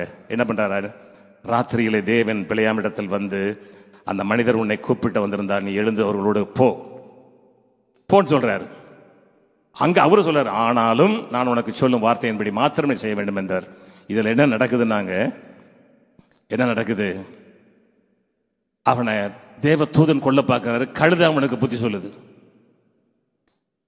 தயவு செய்து ஞாபகம் வச்சுக்கிறோங்க, நம்ம வந்து அவருடைய சித்தத்திற்கு கீழ்ப்படியாம நம்ம சில காரியங்களை ஆசைப்படுவோம். எப்படி தெரியுமா, நான் இந்த கோர்ஸ் தான் படிக்கணும், ஆண்டவரே ஆண்டவரே இதுதான் நான் படிக்கணும்னு ஆசைப்படுறேன், இந்த பொண்ணை தான் கல்யாணம் பண்ண ஆசைப்படுறேன், இந்த பையன் தான் கல்யாணம் பண்ண ஆசைப்படுறேன். நமக்கு விரும்பி விரும்பி கேட்டா தொலைன்றுவாரு. அதுக்கப்புறம் நம்ம பாடு எப்படி இருக்கும், நாய் படாத பாடு. எனக்கு தெரியுங்க, எனக்கு தெரியும் அப்படி பாடுபடுறவங்களை நான் அறிஞ்சிருக்கிறேன். 15 வருஷம் பார்த்துக்கிட்டு இருக்கிறேன் அவங்க படுற பாடுகளை எல்லாம். அதாவது தேவனை அறிந்தவர்கள் செய்யற தப்பு இது. அறியாம செஞ்சா நம்ம கவலைப்பட மாட்டோம். பரிசுத்த ஆவியானவர் இருக்கிறார், ஆண்டவரோடு பேசுகிறார்னு சொல்றவங்க இந்த தப்பை பண்ணிட்டு மாட்டிக்கிட்டு அவஸ்தைப்பட்டதை நான் பார்த்துக்கிட்டு தான் இருக்கிறேன். இன்னைக்கு அநேக டைவர்ஸ் கேஸ் கோர்ட்ல இருக்குன்னா கிறிஸ்தவ கோர்ட் அதிகம், கிறிஸ்தவ எண்ணிக்கை தான் அதிகம். ஏன் அப்படின்னா ஆண்டவருடைய சித்தத்தை கேட்காம சுய விருப்பத்துக்கு இடம் கொடுத்துட்டு இப்ப அவஸ்தைப்பட்டுக்கிட்டு இருக்கிறாங்க. ஆகவே பி கேர்ஃபுல். நம்ம தேவனுடைய பொதுவான சித்தத்தை நாம் செய்து முடிக்கணும். அவருடைய பர்சனல் நமக்காக ஸ்பெசிபிக் சித்தத்தை ஆண்டவர் சொல்றதை நம்ம கேட்கணும். ஏன்னா தயவு செய்து உங்க விருப்பத்தை நிறைவேற்ற திரும்ப திரும்ப ஜெபிக்காதீங்க, திரும்ப திரும்ப ஜெபிக்காதீங்க. ஜெபிச்சிங்கன்னா போன விட்டுருவார் ஆண்டவர், விட்டு அதுக்கப்புறம் அவஸ்தை நம்ம தான் படணுங்க. ஆகவே ரினியூல். ஆகவே தான் சொல்றாரு, ஏன்னா பரிசுத்தம் என்ன சொல்றாரு, ஆகவே இந்த பிரபஞ்சத்திற்கு ஒத்த வேஷம் தெரியாமல் தேவனுடைய நன்மையும் பிரியமும் பரிபூர்ணமான சித்தம் இருந்து பகுத்தறியத்தக்கதாக உங்கள் மனம் புதிதாகிறதுனாலே மறுரூபமாக. இதுல என்ன காரியத்தை சொல்றாருங்க, என்ன காரியத்தில் சொல்ல வர்றாரு, இதுல 2 காரியத்தை பரிசுத்தம் வெளிப்படுத்துறாரு. Not to be conform to this world. இந்த உலக போக்கின்படி, இந்த உலக விதிமுறைகளின்படி, இந்த உலகம் பின்பற்றுகிற காரியங்களை பின்பற்றாத. யோசித்து பார்ப்போம், எவ்வளவு தூரம் நம்ம உலகத்தோட ஒட்டி போயிருக்கோம். உங்களுக்கு தெரியும், இப்போ இந்த உலகம் செய்யற காரியங்களை ஒண்ணுமே செய்யாதங்கிறார் ஆண்டவர். உலக விதிமுறைகளை கைப்பற்றாத, உலக வழிகளை பின்பற்றாத, உலகம் போகிற போக்கில் போகாத. அடுத்த வசனம் சொல்றாரு, be transformed by renewing of your mind. இங்கே தான் ஒரு ரகசியத்தை நான் கற்றுக்கொண்டேன், லேட்டா கற்றுக்கொண்டேன். அதை நான் உங்களுக்கு சொல்ல விரும்புகிறேன். என்ன சொல்ல வர்றாருன்னா, நீ இப்பொழுது போய்கொண்டிருக்கிற வழியை விட்டு அப்படியே about 180 டிகிரி திரும்ப அப்படிங்கிறாரு. you are walking into this world. நம்ம பாடுவோம் இல்லையா, என்ன பாடுவோம், சிலுவையின் முன்னே உலகமன் பின்னே பின்னோக்கேன் நான்.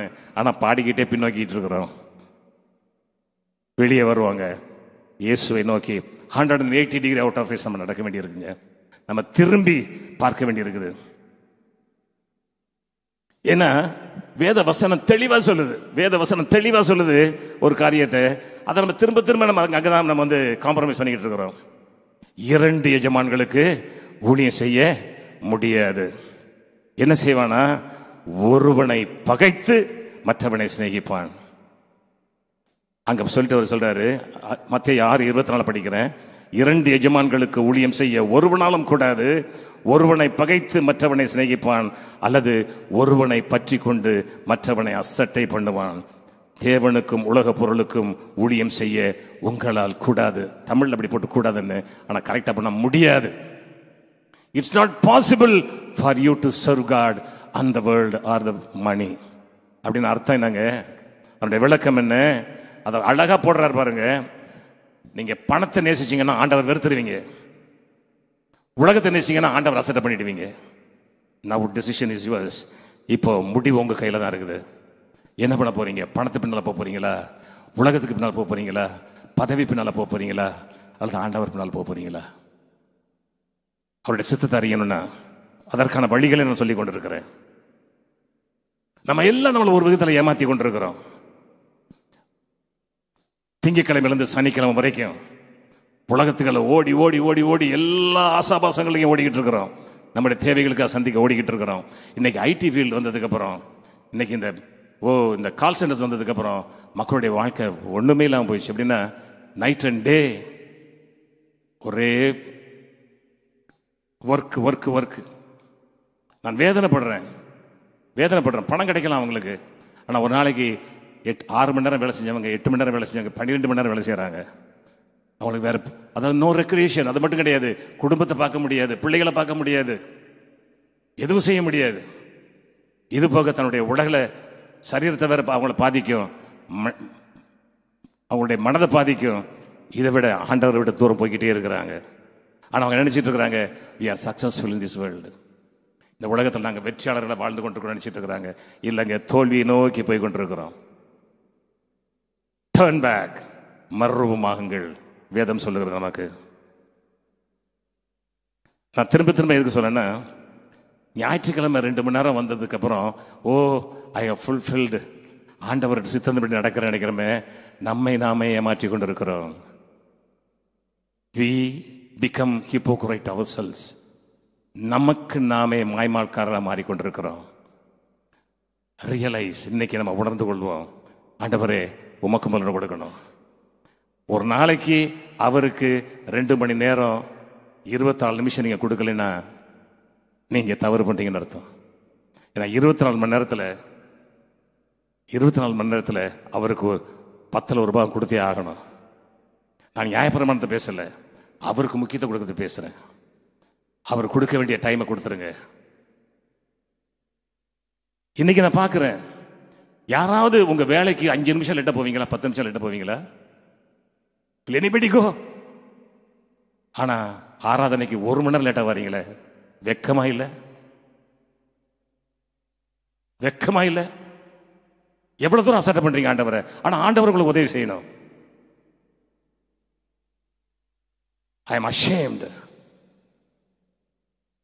உண்மையிலே சொல்றேன், எனக்கு இந்திய விமானப்படை கற்றுக் கொடுத்தது டிசிப்ளினுங்க, டைம், பங்க்சுவாலிட்டி. அதை இன்னைக்கு நான் ஃபாலோ பண்ணிட்டு இருக்கிறேன். என்னுடைய 33 வயசுல நான் விட்டேன். இப்போ நான் 79 வயசு முடிச்சிட்டேன்.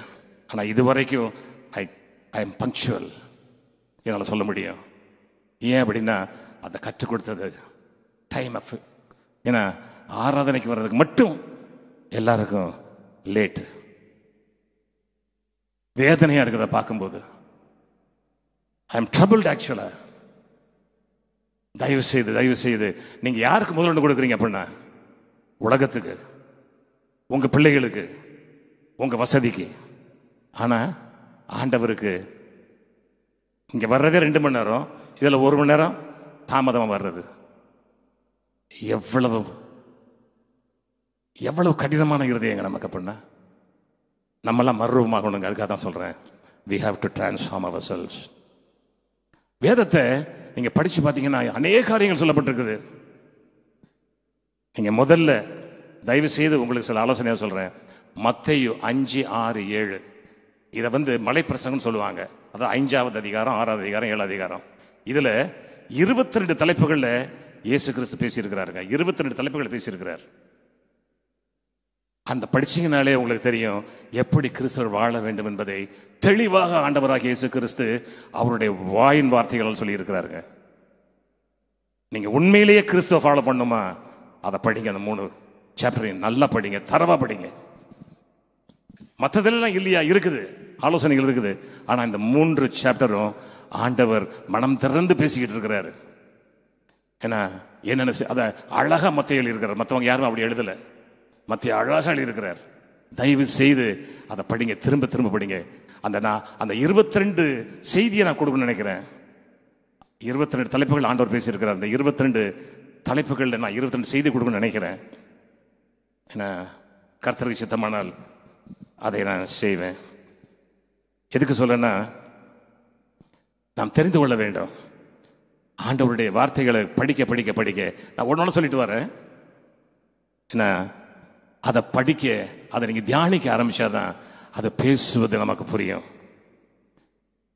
நீங்கள் கதை புஸ்தகம் படிக்கிற மாதிரி படிச்சீங்கன்னா அதனால் எந்த பிரயோஜனமும் இல்லை.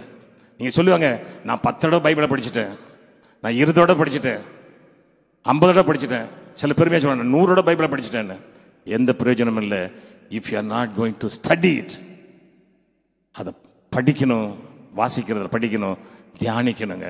நீங்கள் தியானிக்க ஆரம்பிச்சிட்ட அந்த வார்த்தைகள் ஒவ்வொன்றும், காரணம் வேத வசனத்தை குறித்து ஆண்டவர் என்ன சொல்றாரு, அது ஆவியாயும் ஜீவனுமாய் இருக்கிறது. The word of God is spirit and life. ஏன்னா அது நம்மோடு கூட நம்மை ஒவ்வொரு நாளும் வழி நடத்துங்க. ஏன்னா இப்போ ஜெனரல் வில்லை குறித்து சில காரியங்களை சொல்றேன். 2 பேதுரு 3:9 அழகா சொல்லப்பட்டிருக்கு அவருடைய ஜெனரல் வில். எப்படின்னா, தாமதிக்கிறார் என்று சொல்ல எண்ணுகிறபடி கர்த்தர் தமது வாக்குத்தத்தை குறித்து தாமதமாயிராமல் ஒருவரும் கெட்டு போகாமல் எல்லோரும் மனம் திரும்ப வேண்டும் என்று விரும்பி நம்மேல் நீடிய பொறுமையில் இருக்கிறார். இது யாருக்கு எழுதாருங்க? திருச்சபைக்கு. Is right. பால் இஸ் பேதுரு யாருக்கு எழுதுறாரு? திருச்சபைக்கு. நம்ம திருந்தணும்னு காத்துட்டு இருக்காரு ஆண்டவர். இன்னைக்கு நிறைய பேர் நினைச்சிட்டு இருக்கிறோம், இன்னைக்கு ஆண்டவர் வந்துட்டாருன்னா நம்மளாம் பரலம் போயிடுவோன்னு. சாரி, பொறுமையா இருக்காரு தெரியுமா? நீங்களும் நானும் மனம் திரும்ப வேண்டும் என்று சபைக்கு எழுதுறாருங்க. இது நீங்களும் நானும் மனம் திரும்பணும். இதைத்தான் அவருடைய ஜெனரல் வில் எழுதுறாரு. அடுத்தது ஸ்பெசிபிக் வில் குறித்து கொஞ்சம் தியானிச்சிடலாமா? அதையும் கொஞ்சம் பார்த்துருவோமே. நமக்கு தெரியும், ஆண்டவர் 3 கேள்வி கேட்கிறார். யோவான்ல 21 அதிகாரத்தில் பேதுருவை பார்த்து, நீ என்னை நேசிக்கிறாயா, நீ என் அன்பாக இருக்கிறாயான்னு. ஆண்டவரையும் நேசிக்கிறேன், நீர் அறிவீரன். இதை தமிழில் படிக்கும்போது அந்த வித்தியாசம் அதிகமாக தெரியல. ஆங்கிலத்தில் மொழிபெயர்ப்புகளை பார்க்கும்போது அதில் சில காரியங்களை நான் கற்றுக்கொள்ள முடிந்தது. ஏன்னா 21:15 நான் இல்லை, அதை ஒரு வார்த்தையை மட்டும் சொல்லிடுறேன். 21:15 படிக்கும் பொழுது,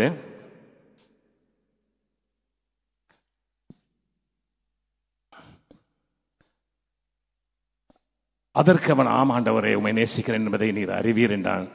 அவர் என் ஆட்டுக்குட்டிகளை மேய்ப்பாக என்றார். நியூ லிவிங் டிரான்ஸ்லேஷன் எப்படி போட்டிருக்குன்னா, feed my lamb, feed my lamb. இதனுடைய விளக்கத்தை உங்களுக்கு சொல்றேன். அப்புறம் 2வது 21:16 ஃபீட் மை லேம்ப், இதே தான் போட்டிருக்குது. 21:16 பாருங்களேன். 2வது தரம் அவர் அவனை நோக்கி, யோனாவின் குமாரனாகிய சீமோனே, நீ என்னிடத்தில் அன்பாய் இருக்கிறாய் என்று. அதற்கு அவன், ஆம் ஆண்டவரை நேசிக்கிறேன் என்பதை நீர் அறிவீர் என்றான். என் ஆடுகளை மேய்ப்பாயாக. இதில் எப்படி போட்டிருக்குன்னா, இதில் ஃபீட் மை ஷீப்னு இருக்குது. நியூ லிவிங் டிரான்ஸ்லேஷனில் take care of my sheep, take care of my sheep அப்படின்னு இருக்குது. அதுக்கப்புறம் 17வது வசனம், 17வது வசனம் அதே கேள்வி கேட்கிறாரு. அப்போ ஆண்டவரே, நான் நேசிப்பதை நீர் அறிவீர் என்றான். இயேசு என் ஆடுகளை மேய்ப்பாயாக. இந்த 3 ஒரே மாதிரி நினைக்கிறேன் இல்லையா? இங்கே என்ன சொல்றாருன்னா, நியூ லிவிங் டிரான்ஸ்லேஷனில் ஷெப்பர்ட் மை ஷீப் அப்படிங்கிறார். Be a shepherd to my sheep அப்படிங்கிறார். என்ன அர்த்தம்?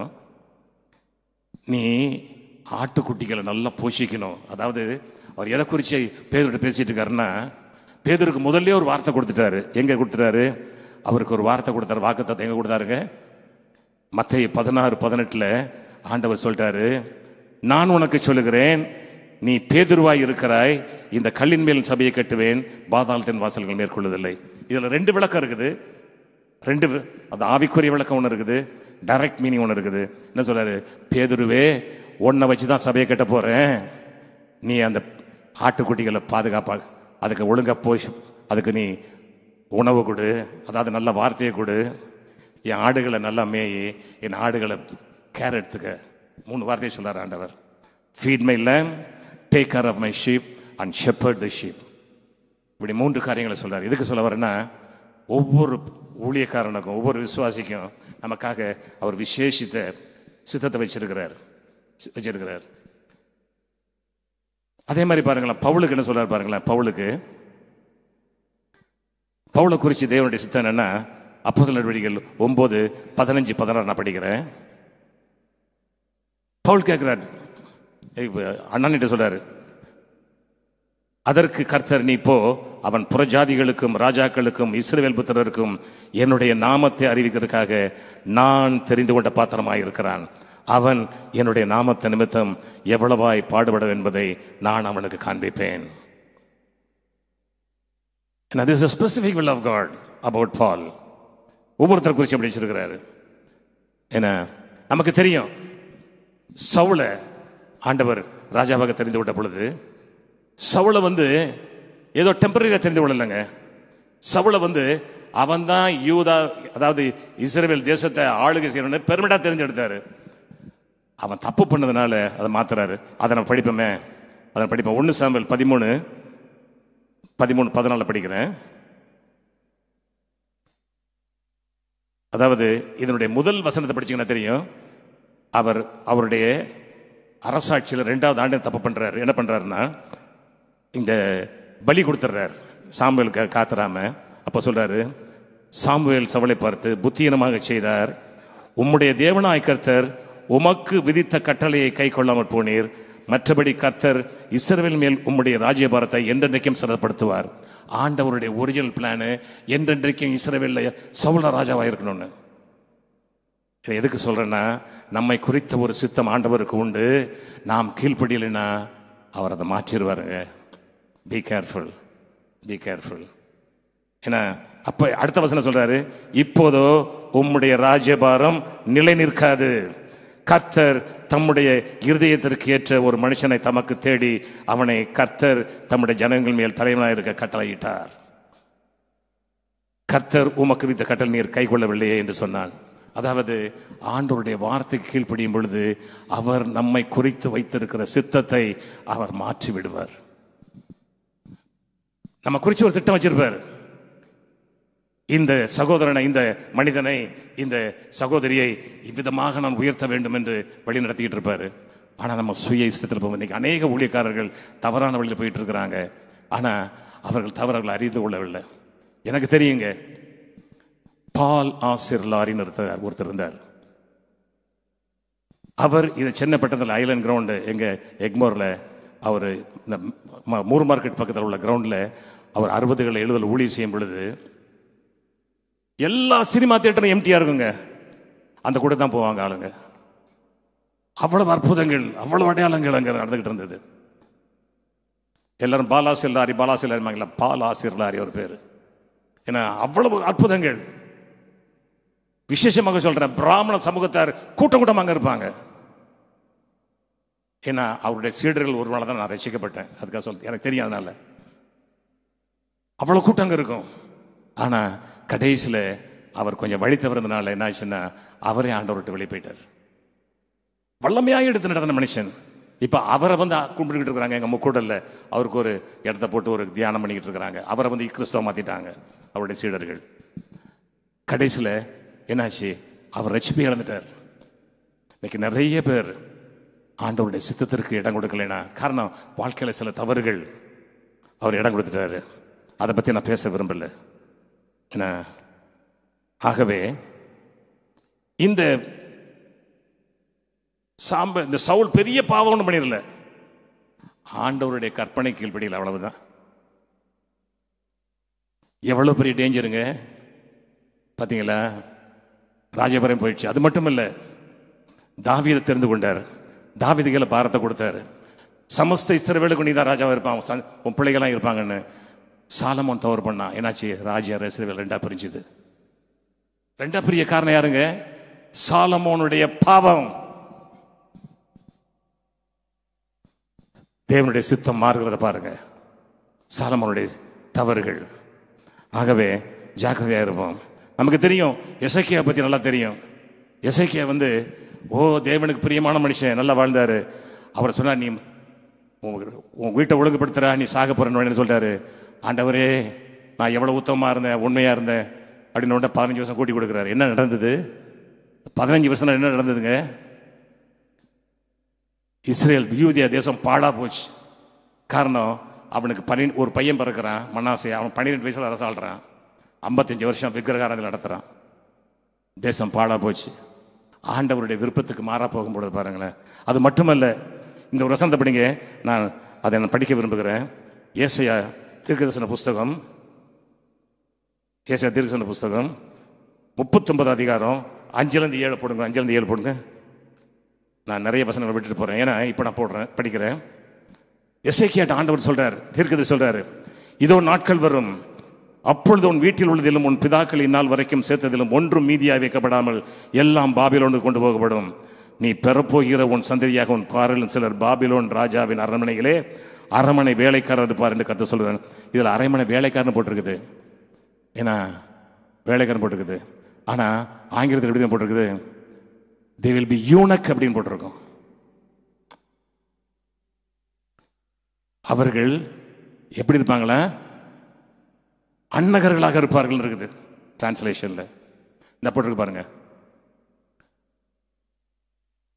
And the sons that shall issue from thee, which thou shalt beget, shall they take away, and they shall be eunuchs in the place, in the palace of the kings of Babylon.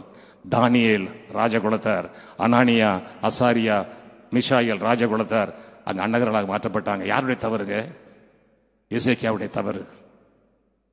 சந்ததி பாழா போச்சுங்க. நம்முடைய தேவனுடைய சித்தத்திற்கு நம்ம கீழ்ப்படியல, நான் வார்த்தை கீழ்ப்படியல. இப்படி அநேக காரியங்களை சொல்ல முடியும், என்னால் அநேக காரியங்களை சொல்ல முடியும்.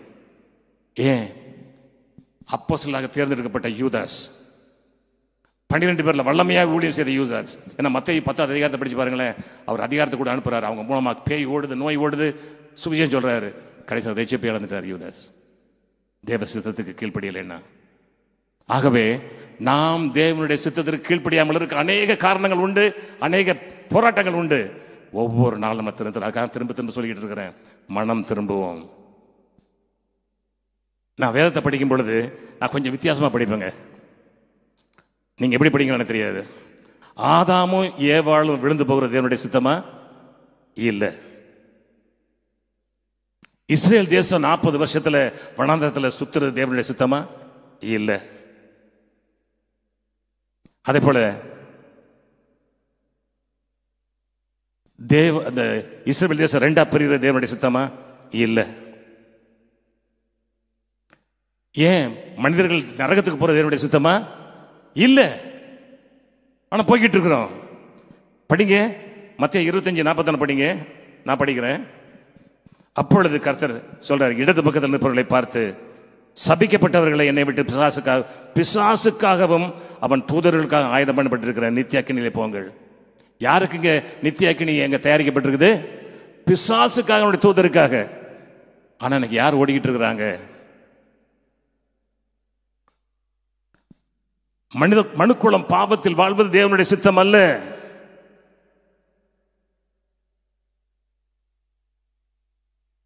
ஏன் இஸ்ரவேலுக்கு ராஜாவை கொடுப்பதே தேவனுடைய சித்தம் அல்ல. ஆனா ஒவ்வொரு முறையும் அவரை புண்படுத்தும் பொழுது கை விடுறாரு. அதனால தேவனுடைய சித்தம் மாறி போகிறது. ஆனா இப்போ நாம் புதிய ஏற்பாட்டு காலத்தில் இருக்கிறோம், புதிய உடன்படிக்கைகள் இருக்கிறோம். இப்போ இந்த உலகத்திற்கே கலங்கரை விளக்கமாக இருப்பது என்னதுங்க? திருச்சபை. ஹல்லேலூயா. இன்னைக்கு திருச்சபை ஒழுங்கா இல்லைன்னா தேசம் பாழாய் போய்விடும். Church is the beacon, church is the lighthouse. இது ஒரு கலங்கரை விளக்கமாக இருக்கணும், கலங்கரை விளக்காக இருக்கணும்.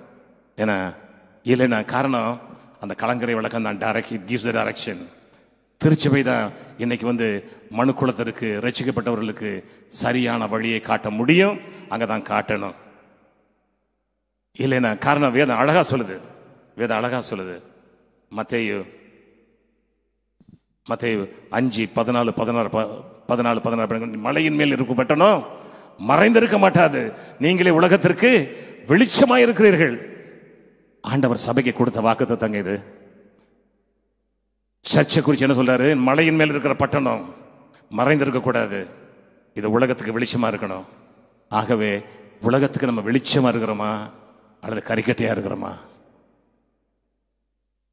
Please forgive me. ஏன்னா நான் பேசுனதெல்லாம் விரும்பல, உங்களை நோக பண்றது என்னுடைய விருப்பம் அல்ல. நாம் மறுரூபமாக வேண்டும் என்பதுதான் என்னுடைய விருப்பம். Hallelujah. It's not to condemn you, no, it's not my intention at all. ஆண்டவர் என்ன அதற்காக அனுப்பல. நான் ஒரு வார்த்தையை சொல்லி முடிக்க விரும்புகிறேன், ஏன்னா நேரம் ஓடிக்கிட்டு இருக்குது. ஓடி ஆயிடுச்சு நேரம். எனக்கு ஒரு 5 நிமிஷம் தான் இருக்கிறதுலாம் முடிச்சிடுறேன். இப்போ எடுப்போம் ரோமர் 1:21.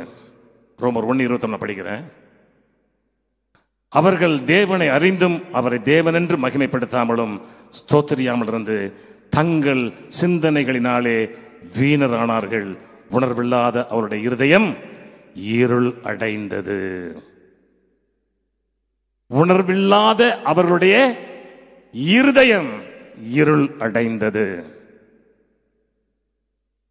ஆனா அந்த வசனத்தை கொஞ்சம் மாத்தி இப்படி படிப்போமே, உணர்வுள்ள இருதயம் வெளிச்சத்தை பெறும். ஹல்லேலூயா. உணர்வற்ற இருதயம் இருளா போச்சு. ஆனா ஆண்டவருடைய வார்த்தையை ரியலைஸ் பண்ணும்போது, உணர்வடையும் பொழுது என்ன ஆகுங்க? அங்கே வெளிச்சம் உண்டாகும். எங்கெங்க வெளிச்சம் உண்டாகணும்? நம்ம எல்லாம் நினைச்சிட்டு இருக்கிறோம் நம்ம புத்தியை மாத்தினதுனால நம்ம இருதயம் மாறின்னு. இல்லைங்க, நம்ம இருதயம் மாறினாதான் புத்தி மாறும். ஹல்லேலூயா. It should be, the transformation should be from inside out, not from outside in. நம்ம எல்லாம் நீ தவறு பண்ணிட்டு இருக்கோம். கிறிஸ்தவ உலகமே தவறு பண்ணிட்டு இருக்குது. நீ கற்றுக் கொடுக்கறது அப்படி தவறா இருக்குது. நீ புத்தியை மாத்து ஒரே மாற்றவே முடியாது. இருதயம் மாறினா புத்தி மாறும். ஹல்லேலூயா. The transformation should be from inside. நமக்கு உள்ள இருந்தா வெளியே வரணும். நம்ம இருதயம் மாறினா, அந்த சத்திய வார்த்தைகள் நம்முடைய இருதயத்தில் பதிய ஆரம்பிச்சுன்னா அந்த இருதயம் புத்தியை கரெக்ட் பண்ணும். ஹல்லேலூயா. காரணம், ஆவியானவர், நம்முடைய ஆவி எங்க இருக்குது? உள்ள இருக்குதுங்க. ஓகே, நம்ம ஞானஸ்தானம் பெற்றும் பொழுது அது இயேசுவை ஏற்றுக்கொள்ளும் பொழுது எங்க மறுரூபமாகிறோம்? நம்ம புத்தியில இல்லை, நம்முடைய ஆவியில் தான். ஏன்னா எபேசியர் நிருபத்தில் எழுதுறாரு, அக்கிரமங்களினாலும் பாவத்தினாலும் மரித்த உங்களை உயிர்ப்பித்தார். எங்க மரிச்சிருக்கிறோம்? ஆவியில. இந்த பாவம், இந்த உலகம் ஆவியை செயலக்க வச்சுட்டு, ஆனா அந்த ஆவி உயிர் தடைஞ்சாச்சு. இப்ப பரிசுத்தமா இருக்குது ஆவி. ஆனா புத்தி இட்ஸ் வித் ஓல்டு ப்ரோக்ராம், இந்த உலகத்தின் ப்ரோக்ராம்ல இருக்குது. It should be renewed. அது எப்படி ரினியூவ் ஆகும்? நம்முடைய இருதயத்திலிருந்து வருகிற ஆண்டுடைய வார்த்தைகள் தான் அதை மாற்றணுங்க. ஆகவே ஒன்றை தெரிந்து கொள்வோம், இதோட நான் முடிக்க விரும்புகிறேன். ஏன்னா எல்லாரும் நம்ம ட்ரை பண்ணிட்டு இருக்கிறோம் வெளியிருந்து உள்ள மாற்றத்தை கொண்டு வரலான்னு. தயவு செய்து முடியாதுங்க. ஆண்டவரே, பரிசுத்த ஆவி எனக்கு தந்திருக்கிறீங்க, நான் ரட்சிக்கப்பட்டிருக்கிறேன், இந்த ஆவியானவருக்கு நான் இடம் கொடுக்குறேன். நீங்க பரிசுத்த ஆவியானவருக்கு இடம் கொடுங்க. உங்க ஆவி பேசுறதுக்கு இடம் கொடுங்க. உங்க ஆவி உங்களோடு பேச ஆரம்பிக்கும். ஏன்னா நீங்க இந்த உலகத்தின் சத்தத்தை கேட்கிற வரைக்கும் ஆவியின் சத்தத்தை கேட்க முடியாதுங்க. தயவு செய்து சொல்றேன், when you are listening the world, you cannot listen your spirit. ஏன்னா he is a silent spectator தான், பேசாம தான் இருப்பாரு. பரிசுத்த ஆவி நமக்குள்ள இருந்து பேசணும்னா அவருக்கு இடம் கொடுங்க. அமைதியாகுங்க முதல்ல. அதாவது சிந்தனையை அமைதிப்படுத்துங்க. அப்போ ஆண்டவர் நம்மோடு கூட பேசுவதை உணர முடியும். அவருடைய சித்தம் நமக்கு வெளிப்படும். நாம் இந்த உலகத்தில் ஒரு வெற்றியுள்ள வாழ்க்கை வாழ்வோம். இந்த உலகத்தை மாற்றுவோம். கர்த்தர் ஆசீர்வதிப்பாராக. போதகரவர்கள் ஜெபிக்க வேண்டுகிறேன். Praise the Lord. சர்வ வல்லமையுள்ள எங்கள் நல்ல தேவனே, நாங்கள் மை துதிக்கிறோம். கர்த்தருடைய வார்த்தைகள் ஆவியாயும் ஜீவனாயும் இருக்கிறதுக்காக நன்றி. கர்த்தருடைய வார்த்தை இன்றைக்கும் எங்களோடு பேசுகிறதுக்காக நன்றி. ஆபேலின் ரத்தம் பேசினதை பார்க்கிலும் அதிக நன்மையானவைகளை பேசுகிற உம்முடைய ரத்தத்தினால் சம்பாதித்த சபைக்கு நீர் கொடுக்கிற வார்த்தைகளுக்காக நன்றி. என்னை படைக்கிறேனப்பா, என்னை உருவாக்குங்கப்பா, என்னை மாற்றுங்கப்பான்னு கேட்கிற ஒவ்வொருவருடைய இருதயத்திலும் கர்த்தர் ஆண்டவரே அந்த எழுப்புதலின் அக்கினிய ஆண்டவரே நீர் போடுகிறதுக்காக நன்றி. ஆண்டவரே, உம்முடைய கிருபையின் கரத்தில் தாழ்த்தி ஒப்புக் கொடுக்கிறோம். இயேசுவின் மூலம் ஜெபம் கேளும் எங்கள் ஜீவனுள்ள நல்ல பிதாவே, ஆமென். சேர்ந்து சொல்வோம். என் ஆத்துமாவே கர்த்தரை ஸ்தோத்திரி, என் முழு உலகமே அவருடைய பரிசுத்த நாமத்தை ஸ்தோத்திரி. என் ஆத்துமாவே கர்த்தரை ஸ்தோத்திரி, கர்த்தர் செய்த சகல உபகாரங்களை மறவாதே. ஆமென். சீயோன் ஏஜி திருச்சபையின் ஆராதனை நேரங்கள். முதல் ஆராதனை ஞாயிறு காலை 6:30 மணிக்கு, இரண்டாவது ஆராதனை ஞாயிறு காலை 9 மணிக்கு, மூன்றாம் ஆராதனை மற்றும் வாலிபருக்கான ஆராதனை காலை 11:15 மணிக்கு, மாலை ஆராதனை 6:30 மணிக்கும், சிறுவர் ஆராதனை ஞாயிறு காலை 7:30 மணிக்கும் மற்றும் 10:30 மணிக்கும் நடைபெறுகிறது. இவ் ஆராதனைகளில் பங்கு பெற்று இறையாசியை பெற்று மகிழுங்கள்.